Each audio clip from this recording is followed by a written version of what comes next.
Hey, Momma, welcome to the 60th episode of Movies That Matter, the podcast where entertainment is subjective, and that's not a bad thing. I'm Chris Flaherty, and thank you for joining us from the podcast studio at Burlington Cable Access Television.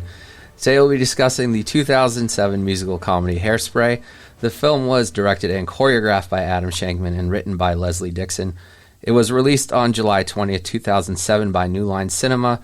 It is based on the 2002 stage musical of the same name, which in turn was based on the 1988 film by John Waters. This film features an ensemble cast including, but not limited to, Zac Efron, Michelle Pfeiffer, John Travolta, Queen Latifah, Amanda Bynes, and introducing Nikki Blonsky. And now I would like to welcome my guest today here to talk about the film with me, making her Movies That Matter debut, is Giuliana Magrane. Hi, Giuliana. Hello, Chris B-Cat. How are you today? I'm great. Giuliana is a BHS Class of 2026 member, a longtime BCAT student volunteer, senior intern, weekly sports reporter, and she'll be going to American University in the fall for film and media studies. Did I miss anything? No, you did not. Oh, yeah, and Hairspray DVD connoisseur. Yeah, we have to talk about that. Thank you for bringing this movie back into my life. Anytime. It's delightful. It is. And I'm excited to talk about it. So, Giuliana, in your own words, can you tell us what Hairspray is about? Okay, so it's 1960s Baltimore, which is where a lot of John Waters films normally take place. But, and we're following this, chubby little girl, Tracy Turnblatt, who loves nothing more than to watch the Corny Collins show, which is, her local dance show, which is such a foreign concept to me as someone. It's not something that really happens anymore. Yeah. And she wants nothing more than to be on this show, but because she's a plus-sized woman in Baltimore, she faces repeated setbacks from the people who work at the studio, from her mother who's trying to protect her. But one day she cuts class, heads on down to the studio, auditions, and against all the odds, gets a part and decides to use her platform on the show to speak about racial segregation within Baltimore, specifically regarding the world of TV and dance shows. Because the Corny Collins show is the all-white TV show, and then they have Motormouth Miss Maybell's. Yeah, you got it. It's something like Dance Hour, which is all once a month, and it's all people of color. Mm-hmm. But then they're going to cancel that because Michelle Pfeiffer, I can't remember her name. Velma. Yeah. Velma Von Tussle. Oh my God. Is racist. Flat out. Yeah, just flat out. Hard stop. Yeah. Flat out, evil racist. And then this all culminates at the Miss Teenage Hairspray, which is a dance show, but also there's telethon, where Tracy comes back and there's this whole fantastic dance number, and one of the girls who's kicked off the dance show for people of color eventually wins the show, and then they have no other choice but to integrate it. Mm-hmm. How did you first discover Hairspray? I was actually thinking about this morning. It was a really cold December day, in between the stretch of December, mm-hmm. where it's not Christmas, but it's not New Year's and stuff. Mm-hmm. And so you're just well, what do we do? Ice skate?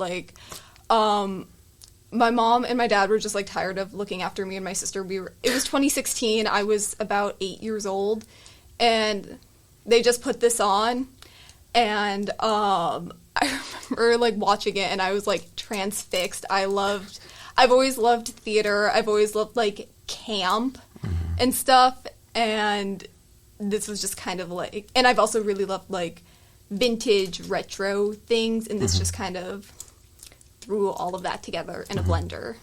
Have you ever seen the stage musical before? I actually haven't. Okay. Have you seen the John Waters original film? I have. I am admittedly a big John Waters fan. I mm-hmm. really as he puts it, filthy cinema and stuff. I'm really interested in, queer history, and you can't really, be interested in, queer film history without, touching on John Waters. Right. And also he was just, really influential mm-hmm. in, ways that you wouldn't even expect. Yeah, and this was, his most accessible film, I think, because all the other ones were pretty gnarly.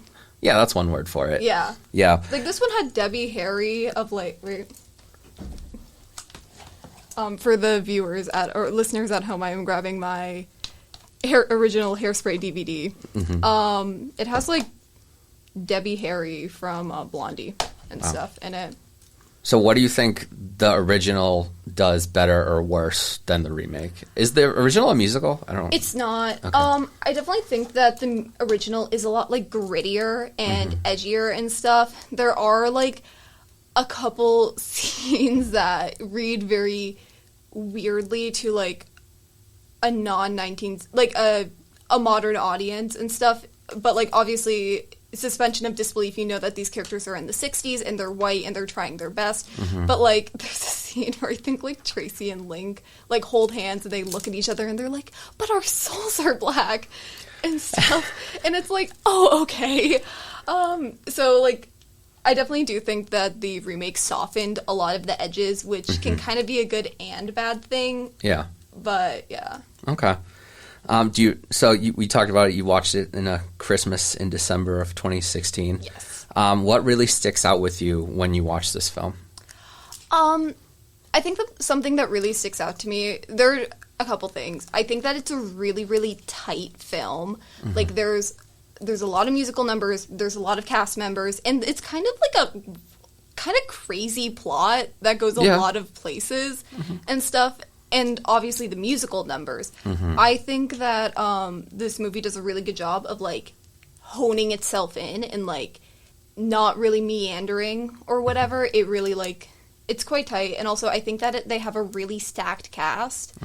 And I don't feel like any member really gets, like, neglected or, like, overused and stuff. I feel like it's very even all around. Yeah. It's a tight hour, 56 minutes. Yeah. Love that. Who among this cast of characters really stick out to you? Obviously, John Travolta. Oh my God. John Travolta as Momma and the Turnblad is... icon. Performance of the century. Oh my God. Not phoning it in at all. Not Love phoning it in. He gave 210%. Like, wow. And I said this in my Letterboxd review. Christopher Walken and John Travolta have more chemistry than most hetero leads in modern film. Yeah, exactly. And I'm here for it. And I think we should all strive for that kind of relationship in our lives. Yeah, they like work, they have a lot of great chemistry on screen, and they really, like, work off each other well, especially in that, like, one song where they're, like, reconciling and stuff. I had to remind myself a few times, like, that's John Travolta in drag, in love with Christopher Walken. Actually, this was my first time watching John Travolta, like, in a movie. In a movie at all? Wow. Yeah. And then I think, like, later on, I watched Grease, and I was like, why does he look like a boy? Like, what's going on? He's all over the place in movies. Yeah. What are some of your favorite scenes or moments from the film? Oh, God. Okay, so I'm gonna start with my favorite, like, song. Okay. My favorite song is "Without Love." I think that's probably the catchiest. I really also, like, the ending number is just, like, really fantastic. There's a lot going on, but it does it in, like, such a way that you don't really feel overwhelmed. And I think that's, like, a real strength of this film. There's also just, like, a lot of, like, really great dialogue in this. Like, it's really funny. Yeah, like, it is very fun. Yeah, it's like a comedy. But, like, the scene, it's, like, right in the beginning where Tracy's coming home and Penny's over, but she's not supposed to be over and stuff. And, like, John Travolta is just throwing out, like, one-liner after one-liner, and it's like, wow. Yeah, it's great. I left my iron on. I'm gonna gag from laughing too hard. In all the times you've watched this film through the years, any specific viewings that stick out in your memory, like watching it with a certain person or at a certain time? So I have...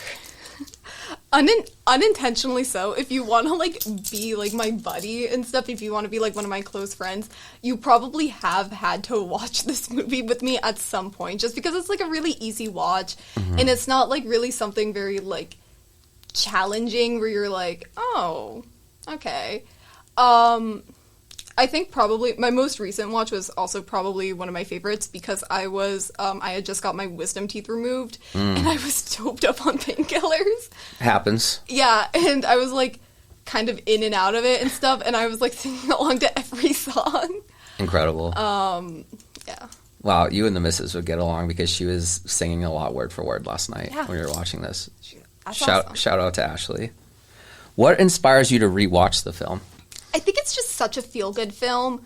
Like, I don't think I've ever really walked away from watching this feeling, like, bad in some way and stuff. I think it's a really great piece of also just kind of, like, escapist media where, like, racism can be solved and stuff. And, like, do you know what I'm saying? Like, it's kind of, like, it exists in its own little bubble and stuff where, like, fat phobia and racism and sexism and whatever kind of can just be solved through, like, a dancing competition. And I feel like, especially in a political climate like this right now where it just kind of feels like everything is, like, like, not to sound too much like a doomer, but, like, everything just kind of feels, like, a little futile and stuff. And, like, oh, we can protest, what's going to happen? Like, it is just kind of refreshing to have something like this that's just, like, the characters experience hardships and stuff, but, like, it all ends out good. Like, we end on top. Yeah, I'm glad you brought that up because the scene where they're protesting and she bops him on the head with the sign and he just immediately goes like, oh, you assaulted a police officer. And then and this kept cracking me up. Like, every time we hear it on the news report, it just gets more, like, outrageous. Like, oh, she assaulted a Korean War vet. And we're like, I can't believe she killed an Eagle Scout. And I'm just like, it's funny, but it's also a little indicative of what's happening right now. So it's nice that the film is still relevant. We did talk about racism and stuff, and I didn't put this on the sheets, and I'm sorry. What do you think of Tracy as an ally in the film? Okay, so obviously the film takes place in the 1960s during the civil rights movement and stuff. So obviously, as, like, a modern viewer who, like, I like to think of myself as someone who, like, tries to be an ally, like, I think that I have more, like, nuance to a lot of takes than she does because, like, obviously, like, white people in the 1960s weren't really learning about, like microaggressions and critical race theory and stuff like that. So although I do think that she is, like, doing her best and, like, putting her money where her mouth is and, like, boycotting the show and actual grassroots activism, like, this does seem like something she is quite passionate about. From a modern viewing standpoint, it could be said that, like, she is taking the spotlight away from black voices who are saying these things. But again, you have to factor in the time period, the 1960s, where maybe black people weren't really given this sort of spotlight and this sort of voice to say things. So I think it is kind of interesting. Like, yeah, she does have this little arc where she's a little naive in the beginning. Yeah, I think because she says, like, I wish every day were, you know, that day. Yeah, the word that we can't say. And she says a few things like that throughout the film, and she kind of learns, like, oh, it's not just enough to say that stuff. Yeah, like, you and have then she goes to the protests and everything. Yeah, so I think that says a lot about a theme from this movie that still is resonant today. How do you think this film is a reflection of your tastes in movies and stories? I have been a lifelong theater fan and stuff, theater kid. So I really, like, this movie kind of, like, got me more into, like, Broadway style shows and stuff. But I think just, like, kind of overall, like, a lot of movies I enjoyed when I was, like, this age have kind of faded, but Hairspray has really stuck with me for a couple reasons. One, I think it's because, like, it kind of, like, I really love, like, I said this earlier, I really love vintage aesthetics. I really love the aesthetics of the 60s. And also, it's just, like, very sharp and very funny and stuff. And I don't like a movie that drags a lot. Yeah. But also, I think one of the things that really, like, kept me coming back to this all for a while was that just, like, how do I put this? I feel like every time I watched it, I would kind of come out with, like, a different viewpoint on it and stuff. Or, like, I would kind of understand the characters to, like, a deeper extent. Yeah. Which is, like, obviously what a film is supposed to do. But I have talked about this a little bit. I am a queer person who, like, very much appreciates queer art. And especially from this time period, and even though there aren't, like, any queer depictions in the film, it is still from John Waters. Right. Which means that still kind of has that, like, camp. Yeah, like, that elevated pitch. Like, in the original movie, My Glorious Queen, Momma Edna Turnblad, was played by, like, Harvey Fire. Oh, wait, no, sorry. No, Divine. Divine, yes, yeah. And I feel like that sort of elevatedness to, like, that kind of performance really translates to this sort of film and, like, makes... Do you see what I'm saying? Yeah, no, it embraces... I mean, it's a very diverse... I'm trying to think. Trying to put it in words myself. I'm having a tough time with this one, too. No, it's okay. Like, it goes off the unbeaten path a little bit and embraces, like, the unconventional. Mm-hmm. Yeah, I think that's probably what we're trying to get at. Yeah. How did films like Hairspray inspire your decision to study filmmaking? So I really want to make stuff that is, like, weird. Mm-hmm. My entire life I've always gravitated towards, like, nicher subjects and stuff, and I think because Hairspray is, like, kind of going back to, like, the original director, John Waters, like, because it is something that, like, this was kind of based off of his own experience of, like watching, being a little boy in Baltimore in the 1960s, watching, like, dance shows like this. I think but, like, taking that experience and turning it into, like, this kind of almost wacky, hyper-real experience and stuff, makes me want to, like, take experiences from my own life and turn them into, like, almost a satire or something. If that, like, no, it does. And actually, now that I've thought about it a little bit, John Waters, like, his stories kind of give voice to, like, parts of America we don't normally... Parts of America that don't actually, or don't always get voices. Or, like... How many stories have you heard that are set in Baltimore? The Wire? Not many. Like, yeah, The Wire, yeah. But then, like, you even think about it, like, Tracy herself is not a very conventional lead. Yeah. I saw a TikTok, like, years and years and years ago that was, like, something that's really telling about modern Hollywood is how every single time there's a Hairspray adaptation, the person who plays Tracy is always, like, touted as a newcomer and stuff, and never, like, a returning player, which kind of shows how, like, how deeply steeped fat phobia is in, like, the Hollywood industry and stuff, and how we don't normally see, like, plus-size protagonists, especially when they are women. Mm-hmm. And John, the movie is very, like, I was sort of, like, saying, like, it's kind of like the anti-opening for Beauty and the Beast a little bit in the beginning. Yeah, because she's going through the town, the village, and not like a typical Disney princess would sing with, like, birds and squirrels. She talks to the rats on the street. You know, she might have her big moment grabbing onto, like, the horse and cart that's traveling down the street. She hops on the garbage truck. Yeah, and I think that's a really, I think that just kind of plays into how this movie, like, subverts a lot of, like, typical, like... Conventions. Yeah, conventions of, like, musicals. Yeah. And stuff. Like, even though Tracy is, like, a very, like, happy, bubbly protagonist and stuff, she's not a passive character. Like, and I'm not saying that, like, all female protagonists are, but, like, a lot of time, like, using Beauty and the Beast, would Belle, like, bop a, police officer with a sign, like... Probably not. Okay, we're getting to my favorite question. Ooh, exciting. I don't know if you know this about me. I love physical media. If I love a film, I'll make sure I have a hard copy of it on DVD and Blu-ray.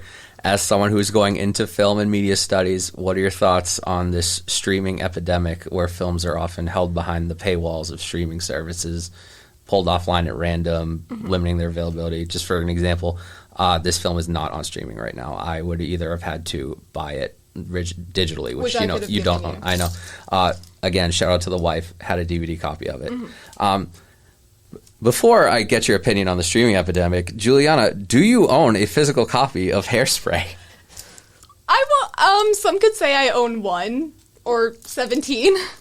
This is audio, so just be honest. Yeah, so a couple months ago, so actually a little while ago, I was smitten with this TikToker called Titanic on VHS fan who lives in Florida, and he goes to thrift stores far and wide and collects copies of Titanic on VHS, and he has, like, a whole room in his house that is just wall-to-wall Titanic on VHS, and that really struck me as something really beautiful, and so I have started doing that, but with Hairspray 2007 on DVD.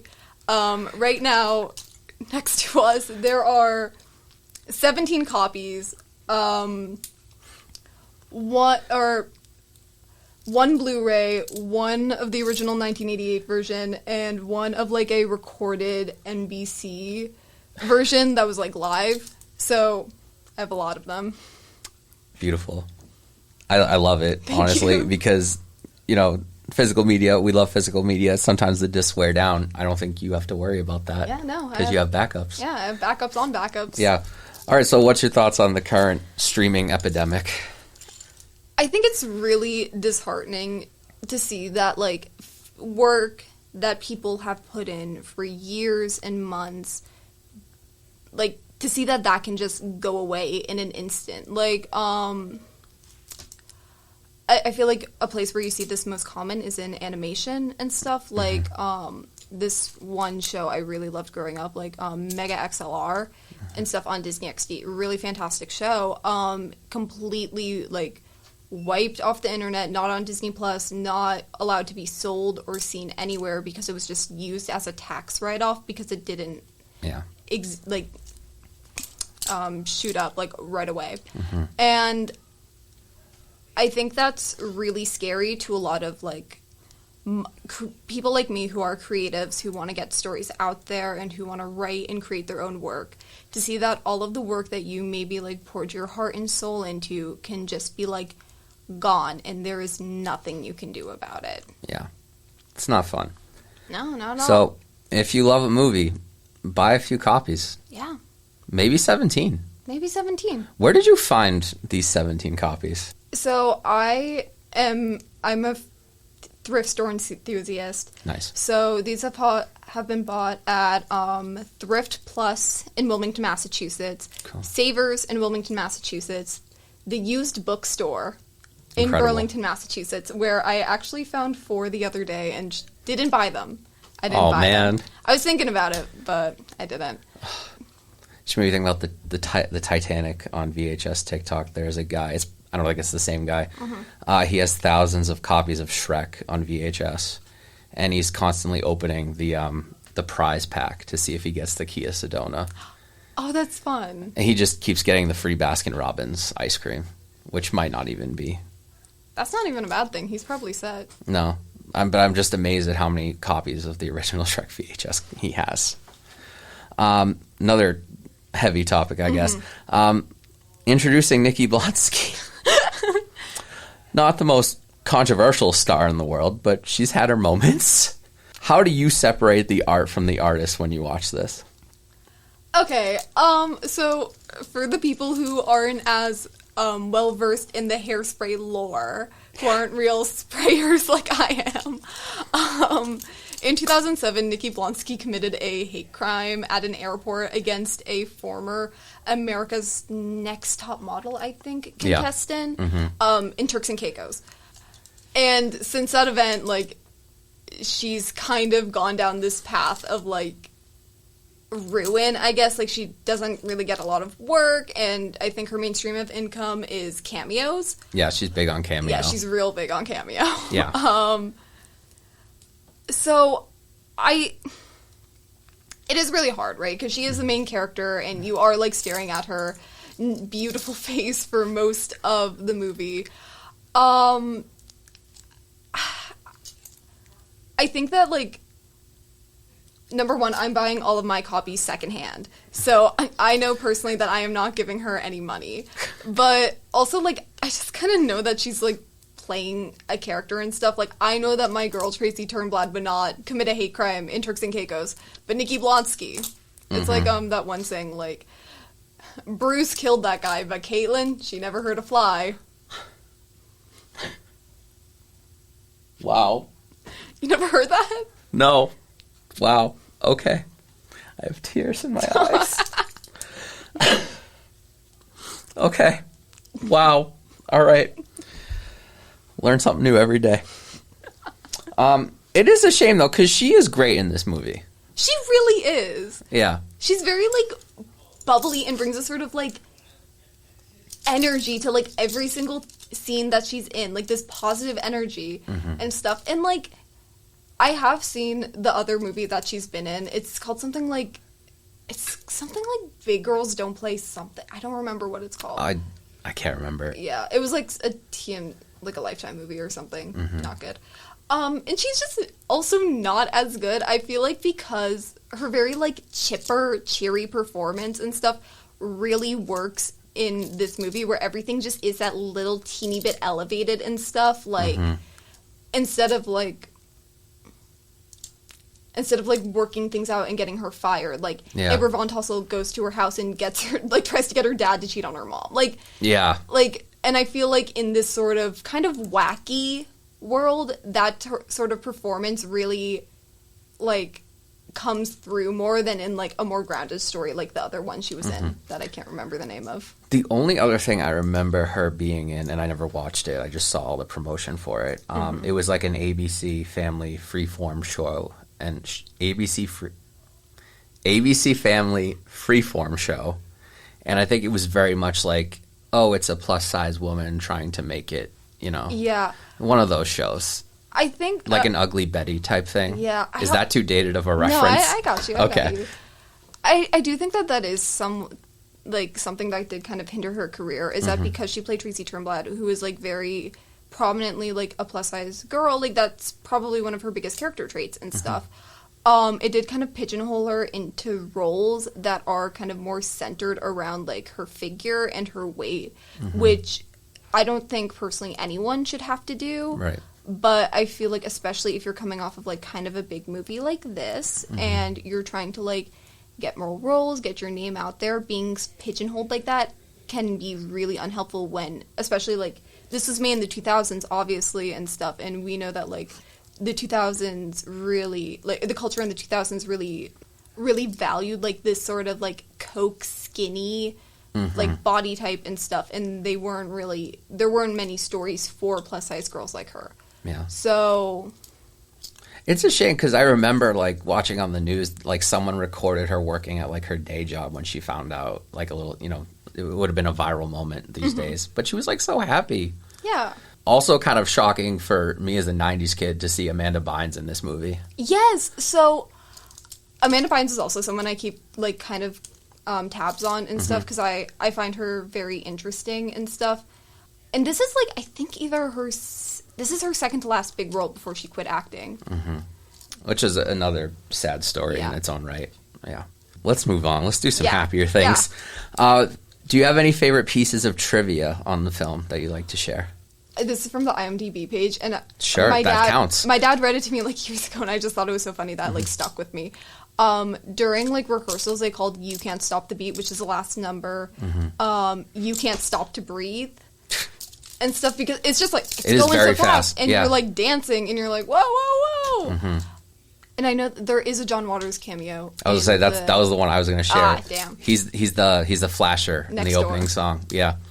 He's the equivalent of the baker in the Beauty and the Beast song. Like, there goes the flasher with his... Nope. Okay. Stop. This goes on BCAT. Yeah. All right. Moving on. Giuliana, what separates Hairspray from other films of this genre, in your opinion? I'm going to take this in two ways. Yeah, sure. So, movie musicals and 2000s movie musicals are quite different. Okay. Because a lot of movie musicals in the 2000s, specifically Broadway adaptations, like Moulin Rouge or Chicago, were, like, done by Baz Luhrmann, and they have this very, like, glitzy, glamoury, over-the-topness to them and stuff. And then you go into the 2010s with, like, Les Mis and stuff, which is more, like, downbeat and gritty. And I feel like Hairspray kind of... It's in 2007, which is, like, kind of in between when those two movies came out and stuff. So I do think it strikes, like, a really interesting balance, like, watching how the movie musical transforms into, like, something that's more, like, aligned with earlier movie musicals in, like, Hollywood's past and stuff. Something that's more focused on, like, the spectacle of it. And more in tune with, like, the Broadway roots, and something that's a lot more, like, downbeat and gritty. And I'm not saying that Hairspray is downbeat and gritty, but I am saying that it, like... It's not polished. Yeah. Yeah, and it doesn't shy away from the fact that like Baltimore's not the best place in the world. Yeah. And there's a lot going on in the 1960s that wasn't that great. Yeah. Yeah. What do you think some of the important themes and takeaways of the film are? Like important messages? I think, so something that I think is really important about this film is that it tells the viewer to, like, it's never too late to use your voice. Mm-hmm. It's never too late to go out and protest. It's never too late to put your money where your mouth is. You can be an ally all you want, but if you're not actually standing up for marginalized communities, your allyship means nothing and stuff. Like, that's why Tracy was unhappy with Link. Because, like, he didn't want to go out and protest with her. He put his career first. She didn't. Mm-hmm. And stuff. And she was the one who, like, saw the rewards of that. I think something else it shows us is that, like, love kind of is everywhere and stuff, like, in the most unlikely places. And also that, like, you should never feel ashamed of who you are, and you shouldn't let society at large, like, try to shame you for being who you are. Like, there's multiple numbers about this, like the Welcome to the 60s. Mm-hmm. That whole number is, like, all about, like, Edna, like, getting out of her funk and stuff. Like, I haven't left this house since 1951. Mm-hmm. 9 years, like, and finally accepting who she is and accepting that she is beautiful. And that is, like, a theme that is carried throughout the entire film. Like, Tracy doesn't feel ashamed about being bigger. Mm-hmm. And the rest of the world wants her to feel ashamed about being bigger. And she goes to the rest of the world and she, like, helps uplift people through their own insecurities. And I think that that's something that the film really, like authenticity. Mm-hmm. Authenticity to your own self. Yeah, and that kind of leads to my next question. What do you think this film has to say about not just race and diversity, but body image? Obviously, this film is very, like, pro-integration and stuff, which I think that's an uncontroversial take about most things. Mm-hmm. But I feel like this film has a very interesting portrayal of, specifically, like, police violence, I guess, and how, like, you don't really see a lot of films that have, like, such negative portrayals of cops as, like, this film kind of does. Like, we touched on earlier, like, with Tracy, like, hitting the cop and stuff. Like, the cops are kind of, like, outright, like, framed as kind of, like, morally corrupt and in the wrong and bumbling and stuff. And I feel like you don't really see that type of portrayal, which I think is really interesting, especially in such a big budget film like this. Mm-hmm. And furthermore, on race, I think that although I do think it has a colorblind approach kind of and stuff, where, like, there is a line in the song where it's like, it's something about colorblindness, I don't know, which can be read as kind of problematic, but I don't really think it is. I think that, like, this is more about, like, uplifting diversity and uplifting, like, what makes us different, because, like, all of the main characters, like, kind of have, like, something about them, like, that kind of makes them different. Mm-hmm. And I don't know, I feel like I touched on that better before. That's okay. I went on a little tangent. That's all right.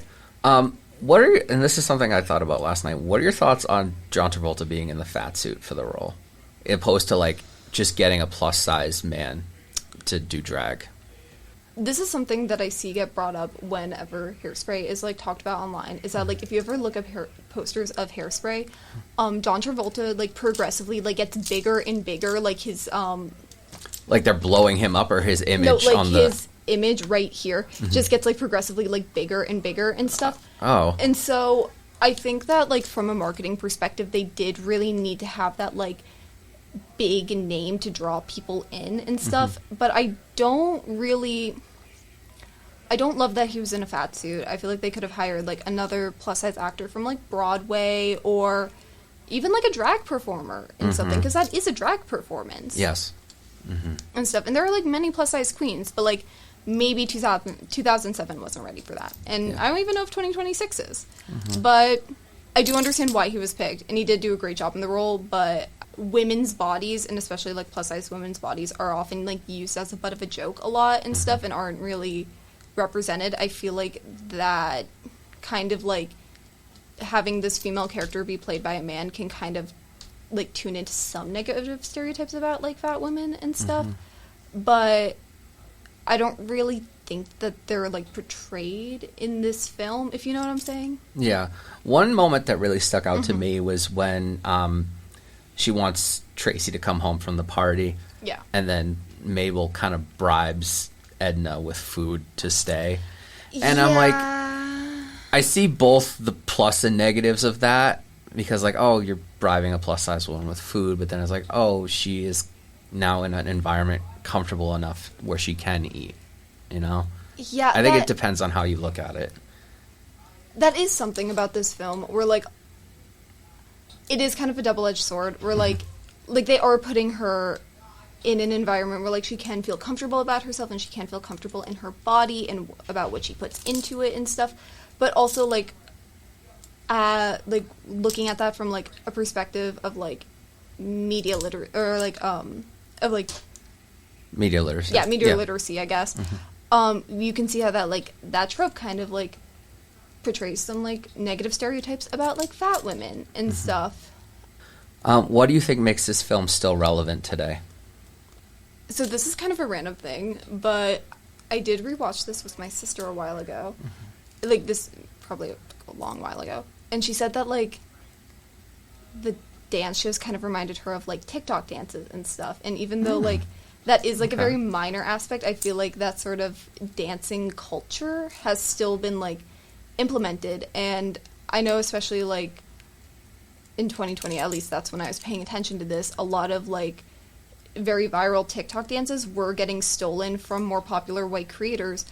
I remember like, that. from black creators and stuff, and people, like, weren't giving them credits for, like, actual choreography. And so, and we see that in, like, The New Girl in Town. yeah, The New Girl in Yeah. Town. Great song, by the way. Yes. That, like, black creatives aren't being credited for their work, and I feel like we do still see this. Like, I know that you're probably not tuned in with, like, beauty, like, YouTube and stuff, but, I like... can't say I am. Yeah.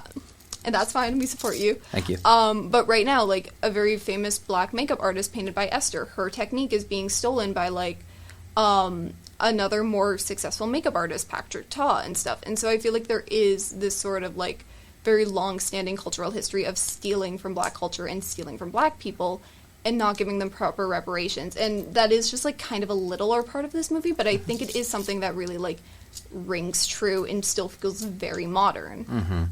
And you touched on the idea of, like, protesting and being, like, a true ally and stuff. Yeah. That is something we're seeing a lot of these days. Yeah, there is a lot of discourse all the time about, like, what it means to be, like, an ally. Does it mean just, like...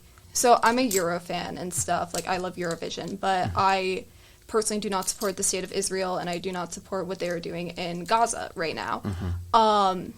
Yet every year I still choose to engage with the competition and stuff, because I know that I am American and I cannot give my own money to the competition. So, but then, like, that asks a question, where does my allyship end?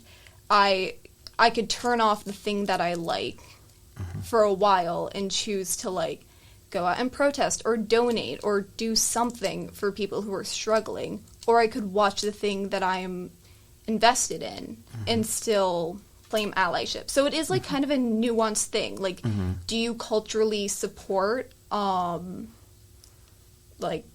oppressors and stuff, or do you, like, put your money where your mouth... I've said that a lot. Like, put your money where your mouth is and, like, speak out for people who do not have a voice to speak out. Yeah. No, it's a tough line to ride, because, like, I mean, one thing to think about is, like, Amazon. Yeah. Like, Jeff Bezos, we know who Jeff Bezos is and who he aligns himself with, but, like, Amazon is so integrated into our lives. So it's like... Yeah, like, obviously there is no ethical consumption under capitalism and stuff. Like, I'm wearing Brandy Melville right now. This shirt was probably made by, like, little girls in Bangladesh and stuff, and I'm in Boston able to buy it for $20 and stuff. But, like, I don't support the exploitation of workers and stuff. Right. So am I, like, a hypocrite? I don't think so. Like, I think that when we live in a hyper-capitalist society where everything is built by people who are, like, exploited in some way for us to, like, live comfortably, I think that acknowledging that and furthermore, like, using your platform to, like, support that is still, like, a form of activism, even if you do, like, shop at the Gap or watch Eurovision or do whatever. Mm-hmm. Do you get what I'm saying? Yeah, no, I feel like we kind of weaponize people's activism against... Mm-hmm. Like, something that I'm thinking about right now is, like, if you're scrolling on TikTok, they'll be like, if you scroll past this video, like, you don't support Palestine and you hate anything. Or it's like, I know most people will scroll past this, but you're a nice person and you'll stay for 20 seconds. Yeah, they're, like, using your own, like, empathy and feelings against you. Exactly. Yeah, like that. But, like, that doesn't make you any more of, like, an active supporter than someone who doesn't watch those. Mm-hmm. Yeah. See, folks, this film's deeper than you think. Yeah. So why do you think people should still watch Hairspray? I don't know if you've noticed this, Chris, but the U.S. kind of really sucks right now. I may have seen a few things. Yeah. I don't know if you're reading the papers. I don't think the papers exist anymore, Giuliana. That's a good point. But at least the ones we want to read. Yeah. Yeah. But I think it is kind of refreshing, and I did say this earlier, to like watch a story where people rise up against institutional power and they win. Mm-hmm. Where like racism in the television industry can be like defeated and solved and stuff. Mm-hmm. But I feel like this film also kind of does perpetuate like the one bad apple like narrative of racism and stuff, or like this like kind of more applies to police brutality, but I'm applying it here. Mm-hmm. Where like it's like, oh, the police brutality isn't the or like the police system isn't the problem, it's just bad cops and stuff. But then it's like, okay, well, if we get rid of the bad cops, there's still going to be more bad cops. Like, there's no way to weed it out and stuff. And, like, this movie definitely does, like, kind of play into that narrative, but I think that's also just because, like, it is, like, a family film, like, and, you know, it's a lighter film, you don't want to, like, really think about, like, oh, all the systemic, like, things that led us here. But, yeah, like, you saw this when you were 8. I'm sure you didn't realize all about the film that you know now. Yeah, no. Yeah. So, how would you pitch this movie to someone that has never seen it before? I have had to do this a lot, actually. I'm kind of forgetting my pitch. But basically, I just ask, like, do you want to watch a musical? Do you like camp? Do you like John Travolta in drag? Do you want to see Zac Efron at, like, the peak of his career sliding around stage with a microphone and winking into the camera? I have the perfect film for you. And it takes place in the 1960s. Yeah. It's sad that we don't get too many movie musicals anymore. It really is. I say that after just, like, Wicked has taken over the world for 2 years. But well, I feel like Wicked's kind of different. Yeah. I feel like we don't get a lot of musical comedies and stuff. Mm-hmm. And also, Wicked the movie is based off of Wicked the play, which is based off of Wicked the book, which is based off of the Wizard of Oz movie, which is based off of the Wizard of Oz book, which is based off of how awful the United States was in the 1860s. Yep. And stuff. So it's like... There's a lot there. There's a lot there. I feel like we don't get a lot of non-animated movie musicals and stuff. And actually, I have someone to blame for that. 2019 Cats. Have you seen it? I haven't, actually, but I really want to. I was going to watch it once, like, after the holidays in 2019, once, like, everyone was, like, the discourse had died down and stuff. I didn't expect anything good. But then, 2020, something not that chill happened. I wonder what that could be. Yeah. Cats caused the COVID-19 pandemic. This being true. Yeah. Yeah, that kind of set us back a few years. Yeah. Both for the genre and... And I also just feel like audiences, there is definitely, like, a difference in movie-going, like, people who go to the movies now. I feel like a lot of people don't really go to the movies and, like, spend $20 on, like, a ticket or something unless they know that they're going to like the film, right? Yeah, of course. So we're kind of in this, like, spiral where, like, you don't watch something unless you know someone attached to it or if you know, like, the property that it's based off of and stuff. Mm-hmm. And so maybe then you get in your car, you go to AMC, or you wait 2 weeks for it to go on streaming and stuff, which ultimately, like, causes harm to the film industry because people aren't buying tickets. We don't have butts in seats, which shows that, like, oh, if we can't get butts in seats, then maybe people don't want to see original stories. Maybe people don't want to see musicals and stuff. Yeah. And also, I think musicals, especially animated ones, which this is not, but I would love an animated Hairspray. I think that would be awesome. amazing. They are like more often aimed at kids and stuff, and not so much aimed at kids and family, but not maybe like. I would say that this is like an older like older kids young adults, yeah. I feel like a movie in this within that age range that is a movie musical comedy couldn't really be made, or could be made, but it wouldn't really like, it would be more of like a culty thing. Like if you go on eBay right now, you can find Tracy Turnblad dolls. Wow. For this, and Edna Turnblad dolls. Like if this movie were released today, I don't think you would find that. I don't think that this would have been. I think that this would have been more like a sleeper hit, or like I don't even know if it would be a hit. Yeah, and that's kind of sad. That is sad. I'm trying to think of like any, because we always have like the movie musicals that are based off well-known musicals. We have the Disney remakes, which are a major problem with the entire thing. And then we have like jukebox musicals. Yeah, I don't love jukebox musicals. I don't either. Yeah. It's just a 2.5-hour version of Glee. It is. No, you're right. Yeah. And then there was one original movie musical. It was by A24 a few years ago. I can't remember what the name of it was. It was like Megan Thee Stallion and Nathan Lane. Oh, I like vaguely remember that. I can't remember the title, but I also feel like if I say the title, I have to bleep it out. Anyway, so we love movie musicals. We want to see more.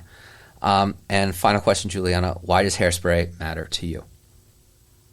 It really matters to me because I think that it really kind of has shaped my like media diet going forward and stuff. Like if I go through my Letterboxd top 4 right now, which I will. Incredible. This is probably the movie that I have seen the most on there if it loads. But it is also like the oldest movie I have, like the one that's been there the most consistent. And if we look at it, there's other films like Clerks and Ghost World and nice. I love Ghost World and Burlesque. Okay. That's a movie musical. In its peak. I could go on a tangent about this. It's the worst movie I've ever seen, but it's also my favorite. Like it has kind of like driven me in this direction to seek like kind of outsider films and stuff and look at stories from people who like aren't normally talked about and stuff. Like Clerks, like how many stories are there about like just gas random station, people? Yeah, gas station attendants, like random dudes and stuff. And I think that kind of has affected me as a person and stuff. And like whenever I take on really large research projects and stuff, I always choose like the more niche subject, the thing that like maybe doesn't get covered as much because like the road less taken is, I don't remember how that saying ends. But like I always think it's more interesting to show light to a more like underappreciated side of history or a more underappreciated group or something. Awesome. Giuliana, this is a lot of fun. Thank you. And congratulations. Thank you. This is your last day as an intern here. This is true. What a way to go out. Yeah. Yeah, and then you're off to college. Please come back. I will. I'm planning on it. Yeah. I think of like your next episode for like your winter break or something. I have a movie starring Cher and Christina Aguilera. I was just going to say, all right. I'm going to mentally prepare for that. All right. Thank you, Giuliana. Anytime. Folks, thanks for listening to another episode of Movies That Matter on YouTube, Spotify, or wherever you find your podcasts. Don't forget to follow Movies That Matter Pod on Instagram. And if you have any questions, comments, or movie recommendations, send an email to moviesthatmatterpod@gmail.com. You can also be my friend on Letterboxd at Chris Loves Films. Loves is spelled L-U-V-S. As of this recording, my last 4 watches were Hairspray, Zero Dark 30, The Shape of Water, and quite possibly the best film of 2026, The Sheep Detectives. Folks, the world is scary. It's not getting any less scary. Be kind to each other. When life gets too scary, escape yourself into your favorite movie or piece of media. Have a good laugh, have a good cry, whatever you need. Don't worry about box office numbers or Rotten Tomatoes scores. Just watch what you love. Entertainment is subjective, and that's not a bad thing. Until next time, this has been Chris Flaherty with Giuliana Magrane. Thank you for listening to Movies That Matter. Yeah.